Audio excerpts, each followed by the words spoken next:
दोस्तों आज के वीडियो में हम लोग जानेंगे synthesis of chloramphenicol. B form 6 से मेडिसिनल केमिस्ट्री की बात करूंगा, जो कि सिंथेसिस ऑफ क्लोरामफेनिकोल। क्लोरामफेनिकोल बनेगा कैसे, उसका स्ट्रक्चर क्या होगा, सारा का सारा आप देखेंगे इस वीडियो में। सबसे पहले चलिए स्टार्ट करते हैं। क्लोरामफेनिकोल बनाने के लिए हमें एक स्ट्रक्चर की ज़रूरत पड़ेगी। उसकी सिंथेसिस करवाने के लिए एक स्ट्रक्चर की ज़रूरत पड़ेगी। वो स्ट्रक्चर इस तरह से है, ध्यान देना है आपको। ये क्या है? Benzene ring. इस बेंजीन रिंग में आप N और साथ में यहाँ पे 2 जोड़ देंगे तो नाइट्रो ग्रुप हो जाएगा, और साथ में यहाँ पे बॉन्ड लगा के C डबल बॉन्ड O करेंगे और यहाँ पे CH3 कर देंगे। तो अब यहाँ पे देखिएगा, ठीक है, ये क्या क्या है, कौन कौन सी पोजीशन है यहाँ पे देखेंगे। पैरा पोजीशन पे क्या है? नाइट्रो ग्रुप लगा हुआ है, तो लिखेंगे पैरा नाइट्रो। याद रखना है पैरा नाइट्रो। और ये क्या है? एसीटोफिनोन रिंग है। कौन सी रिंग है? एसीटोफिनोन रिंग है। तो यहाँ पे लिखेंगे पैरा नाइट्रो एसीटोफिनोन फिनोन रिंग, यानी पैरा नाइट्रो एसिटोफिनोन। इस स्ट्रक्चर का नाम होता है पैरा नाइट्रो एसिटोफिनोन। इस पैरा नाइट्रो एसिटोफिनोन में रिएक्शन करवाएंगे किसकी? ब्रोमिनेशन की। ब्रोमिनेशन की प्रोसेस करवाएंगे।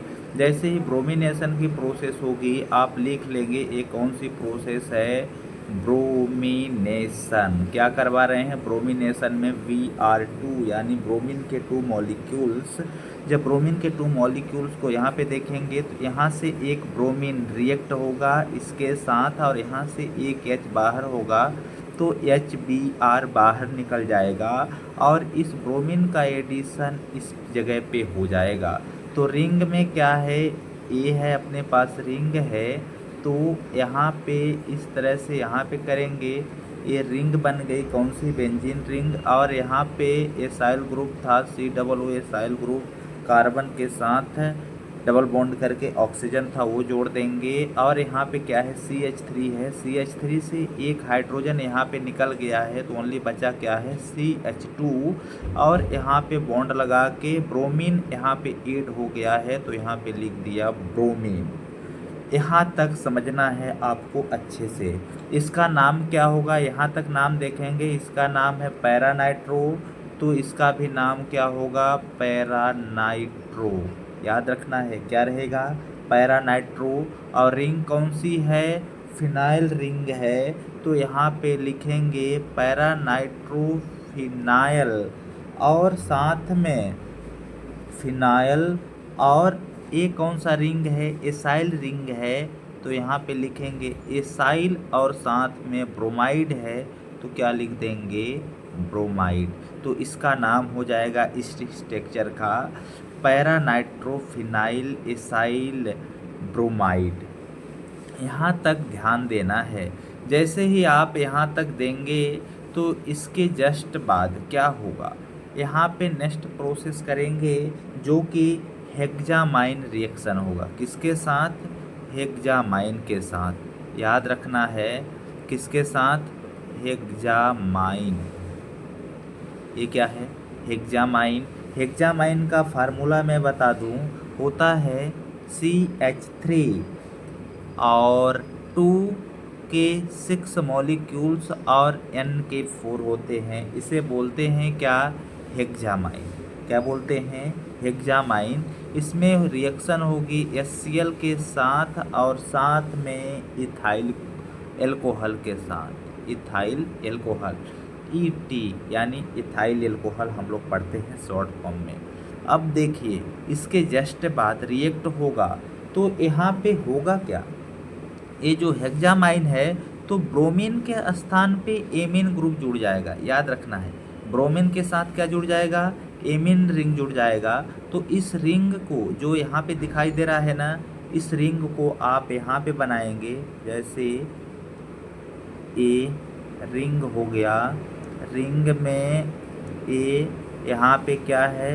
C डबल बॉन्ड O, यहाँ पे CH2, और ब्रोमीन के स्थान पे NH2 जोड़ देंगे, तो ये क्या हो जाएगा? हेक्सामाइन के साथ रिएक्ट हो जाएगा। तो इस कार्बन को हम क्या मानते हैं, अल्फ़ा। तो अल्फ़ा कार्बन पे कौन सा ग्रुप जुड़ा हुआ है, अमीनो। तो यहाँ पे लिखेंगे अल्फ़ा अमीनो। और यहाँ पे पैरा नाइट्रो, क्या, पैरा नाइट्रो। रिंग का नाम वही चलेगा, जो वही है ना वही चलेगा जो आप स्टार्टिंग से लिए हैं। सिर्फ यहाँ पे अल्फ़ा पे क्या है, अमीनो ग्रुप जुड़ा हुआ है, तो इसलिए लिख दिया अल्फ़ा अमीनो। और हमारा क्या है, पैरा नाइट्रो ही चल रहा है, तो लिखेंगे पैरा नाइट्रो एसीटोफिनोन। ये देखिएगा यही रिंग है ना, इसके बाद वापस आ जाएगा, इतना ही रिंग। ये देखिए यहाँ पे है, ये देखिएगा यहाँ पे सिर्फ इस पोजीशन पे क्या है, अलग से NH2 जुड़ा हुआ है, तो हमने यहाँ पे अलग से NH2 लिख दिया। बाकी कुछ नहीं करना है, एकदम इजी है। तो अल्फ़ा अमीनो पैरा नाइट्रो और ये रिंग क्या है, एसीटोफिनोन की है, तो यहाँ पे लिखेंगे एसीटोफिनोन, ये लिख दिया गया। अब इसमें एसीटोफिनोन में क्या होगा, एसाइलेशन की प्रोसेस होगा, क्या, एसिटाइलेशन की प्रोसेस करवाएंगे। एसिटाइलेशन में क्या होता है, एस्टिक एनहाइड्राइड लेंगे, CH3COO CO और CH3, इसको क्या बोलते हैं, एस्टिक एनहाइड्राइड। जब एस्टिक एनहाइड्राइड लेंगे तो यहाँ से CH3COOH निकल जाएगा, यानी यहाँ से ए मॉलिक्यूल्स निकल जाएगा और साथ में यहाँ से एक नाइट्रोजन निकल जाएगा। तो NH के जस्ट बाद क्या लिख देंगे, COCH3, यानी इस चीज़ को एडिशन करवा देंगे किसके साथ, यहाँ पे। इतना याद रखना है, ठीक है। तो चलिए मैं रिंग को बनाता हूँ, ये मैं रिंग बना दिया। रिंग बनाने के बाद रिंग में क्या क्या ऐड करना था, C डबल बॉन्ड O के साथ यहाँ पे था CH2, यहाँ पे देखिए NH में हमने क्या जोड़ दिया, CO और CH3, तो यहाँ पे क्या लिख देंगे, COCH3, ये लिख दिया गया। ये लिखने के बाद अब इसका हम नाम देखते हैं, इसका नाम वही होगा पैरा नाइट्रो एसीटोएमाइड। यहाँ पे क्या है, एसीटोएमाइड हो गया, तो लिखेंगे एसीटोएमाइड, पैरा नाइट्रो एसीटोएमाइन एसीटोफिनोन, याद रखना है एसीटोफिनोन। इतना बड़ा इसका नाम है, एक बार आप देखेंगे तो बन जाएगा, सिर्फ नाम को ध्यान देना है। इसके बाद चलिए मैं आगे की प्रोसेस बताते हैं, आगे की प्रोसेस में होता क्या है, फॉर्मल्डिहाइड होता है। आगे की जो प्रोसेस की बात कर रहा हूँ इसमें क्या होगा, फॉर्मल्डिहाइड, याद रखना है क्या होगा, फॉर्मल्डिहाइड। फॉर्मल्डिहाइड का फार्मूला HCHO, याद रखना है HCHO होता है, यानी फॉर्मल्डिहाइड किसके साथ होगा, सोडियम कार्बोनेट के साथ होगा, Na2CO3, ये क्या है, सोडियम कार्बोनेट। इसके साथ जब होता है तब देखिए फॉर्मल्डिहाइड में इस रिंग में कुछ चेंजेस नहीं होगा, जो यहाँ पे रिंग दिखाई दे रही है ना, इस रिंग में कुछ चेंजेस नहीं होगा, सिर्फ क्या करना है, CH2OH जोड़ना है, किस पोजीशन पे, इस पोजीशन पे।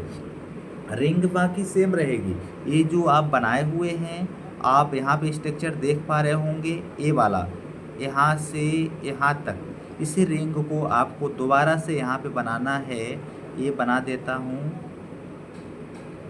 ये रिंग बन गया, इसके साथ COO, यहाँ पे CH और यहाँ पे NHCOCH3, और जब फॉर्मल्डिहाइड सोडियम कार्बोनेट के साथ रिएक्ट होगा तो एक मॉलिक्यूल्स यहाँ पे ऐड हो जाएगा जिसका नाम है CH2OH। ये इसका नाम क्या हो जाएगा, CH2OH। ये रिंग बन जाएगी। जब इस रिंग में क्या होगा, रिडक्शन होगा, याद रखना है क्या, रिडक्शन। इस रिंग में रिडक्शन होगा किसके साथ, एल्युमिनियम आइसोप्रोपाइल एल्कोहल के साथ। एल्युमिनियम आइसोप्रोपाइल एल्कोहल यानी Al और OCH, CH3 के 2 मॉलिक्यूल्स, और यहाँ पे साथ में ब्रैकेट लगाने के बाद इसके 3 मॉलिक्यूल्स, इसको बोलते हैं एल्युमिनियम आइसोप्रोपाइल एल्कोहल। जब रिडक्शन होगा, रिडक्शन मीन्स होता है हाइड्रोजन का एडिशन, तब यहाँ से क्या होगा, ये जो बॉन्ड है डबल बॉन्ड, ये यहाँ से एक बॉन्ड हटेगा और यहाँ पे H का फॉर्मेशन कर लेगा। यहाँ पे याद रखना है रिंग वही रहेगी, ठीक है, रिंग वही रहेगी, रिंग में कोई बदलाव नहीं होगा। बदलाव सिर्फ कहाँ पे होगा, इस पोजीशन पे डबल बॉन्ड है तो एक बॉन्ड लगाना है, बॉन्ड हटाएंगे तो क्या होगा, हाइड्रोजन का एडिशन हो जाएगा। क्या हो जाएगा, हाइड्रोजन का एडिशन हो जाएगा। एडिशन के बाद यहाँ पे बचेगा क्या, CH, आगे होगा CH, और यहाँ पे हमने क्या जोड़ा है, CH2OH, ये लिख देंगे। बाकी जो सेम लिखा हुआ है वही लिखेंगे, COCH3। इस ये जो मिक्सचर है D&L आइसोमर बनेगा। क्या है ये, D&L लीवो डेक्स्ट्रो आइसोमर है। किसका है, लीवो और डेक्स्ट्रो का आइसोमर है, इतना याद रखना है। एंड देन जो लीवो एंड डेक्स्ट्रो आइसोमर है, इसमें हाइड्रोलिसिस की प्रोसेस होगी। किसकी प्रोसेस होगी, हाइड्रोलिसिस की प्रोसेस होगी। तो यहाँ पे चलिए मैं कराता हूँ हाइड्रोलिसिस का प्रोसेस। ये देखिए क्या है, हाइड्रोलाइसिस। ये क्या है, हाइड्रोलाइसिस की जब प्रोसेस होगी तो हाइड्रोलिसिस में HCl और साथ में वाटर यानी H2O, HCl हाइड्रोक्लोरिक एसिड और साथ में H2O, तब होता क्या है, तब होगा कुछ नहीं, यहाँ से क्या निकल जाएगा, CH3CO और Cl क्या हो जाएंगे, निकल जाएंगे। कैसे निकलेगा, ध्यान देना है, कैसे निकलेगा ध्यान देना है, और क्या एडिशन होगा ये भी ध्यान देना है। यहाँ पे देखिए निकलने की बात हो रही है, CH3COCl, तो यहाँ से जो एक Cl है, ठीक है, ये जो Cl है, यहाँ पे ध्यान देखिएगा, ध्यान देना है कि यहाँ पे जो Cl है, ये Cl, ठीक है, ये निकलेगा किसके साथ, इसके साथ, और जो एक H है, H का एडिशन हो जाएगा इस पोजीशन पे, तो ये क्या हो जाएगा, NH2 हो जाएगा। क्या हो जाएगा, NH2 हो जाएगा। ध्यान देना है रिंग वही रहेगी, रिंग में कोई चेंजेस नहीं होंगे, रिंग क्या रहेगा, वही रहेगा, रिंग में कोई चेंज नहीं होंगे। ये क्या है, रिंग है, और यहाँ पे C के साथ OH है, H है, और यहाँ पे CH है, और यहाँ पे एडिशन किसका हुआ था, OH का। और देखिए यहाँ से A चीज़ निकल गया, कौन सा, A, यहाँ से मैंने निकाल दिया, और जो एक H है, H NH पे ऐड हो जाएगा, तो क्या हो जाएगा, NH2 हो जाएगा। तो ये क्या है, क्लोरामफेनिकोल का बेस है, ध्यान देना है, क्लोरामफेनिकोल का क्या जनरेट हुआ है, बेस जनरेट हुआ है। जब इस बेस में हम 2 प्रोसीजर कराते हैं, पहला रिजोल्यूशन कराएंगे और साथ में डाइक्लोरोमेथाइल एसीटेट का एडिशन करेंगे। ध्यान देना है इस प्रोसेस में 2 चीज़ कराना है, ठीक है, इसमें क्या कराना है, 2 चीज़ कराना है। पहला रिजोल्यूशन कराना है। और सेकेंड एडिशन किसका होगा, डाइक्लोरोमेथाइल एसीटेट का, डाइक्लोरोमेथाइल एसीटेट यानी Cl2CH C और CH3, इसको बोलते हैं डाइक्लोरोमेथाइल एसीटेट। जब इसको डाइक्लोरोमेथाइल एसीटेट के एडिशन करेंगे तब हमारे पास जो बेस का रिंग है, ठीक है, यहाँ तक ये जो रिंग है अपना इस तरह से जो रिंग बनी हुई है ये देख पा रहे हैं। इस रिंग को आप सेम बनाएंगे, यहाँ पे 2N इस तरह से रिंग बन गई। यहाँ पे CH के साथ क्या है, OH है, इस रिंग को बनाना है और यहाँ पे CH2OH लिखना है। अब यहाँ पे देखना है, ठीक है, क्या देखना है कि ये चीज़ ऐड हो जाएगा, क्या यहाँ से यहाँ तक क्या हो जाएगा, ऐड हो जाएगा, ठीक है, यहाँ से यहाँ तक ऐड हो जाएगा। और इसमें से बाहर क्या निकल जाएगा, याद रखना है CH3OH, मेथेनॉल बाहर होगा, यानी यहाँ से CH3, यहाँ से बॉन्ड फॉर्मेशन होगा तो एक आ जाएगा, तो मेथेनॉल क्या हो जाएगा, बाहर हो जाएगा। बाकी के ए जो बचे हैं इसी को इस पोजीशन पे ऐड कर देंगे। कहाँ पे, देखिएगा मेथेनॉल कैसे बाहर होता है, एक H यहाँ से रिमूव हो जाएगा तो मेथेनॉल चला जाएगा। यहाँ पे क्या बचेगा, NH, क्या बचेगा, NH के साथ COCHCl2 जोड़ देना है, NH के साथ CO, यहाँ पे क्लियर रूप से लिख देता हूँ ना, वाई क्लियरली नहीं दिखाई दे रहा था, तो यहाँ पे CH के साथ क्या बचा था, NH, और A एडिशन हो जाएगा CO, CH और Cl2, CO CH Cl2, ये जो रिंग स्ट्रक्चर बन गया, ठीक है, क्या बना, ये आप देख पा रहे हैं कि जो ए आपने बनाया या फिर हमने बनाया, आपने देखा, इसी को क्या बोलते हैं, क्लोरामफेनिकोल। यही क्या है, क्लोरामफेनिकोल है, इसी को बोलते हैं क्लोरामफेनिकोल का स्ट्रक्चर। और ये हमने देखा कि सिंथेसिस ऑफ क्लोरामफेनिकोल एकदम इजी वे में है, आप 1-2 बार पढ़ेंगे तो सिंथेसिस ऑफ क्लोरामफेनिकोल बन जाएगा, एकदम बहुत इजी है, बस आप 1-2 बार लिख के पढ़ेंगे ऑटोमेटिकली बन जाएगा। चलिए, बहुत बहुत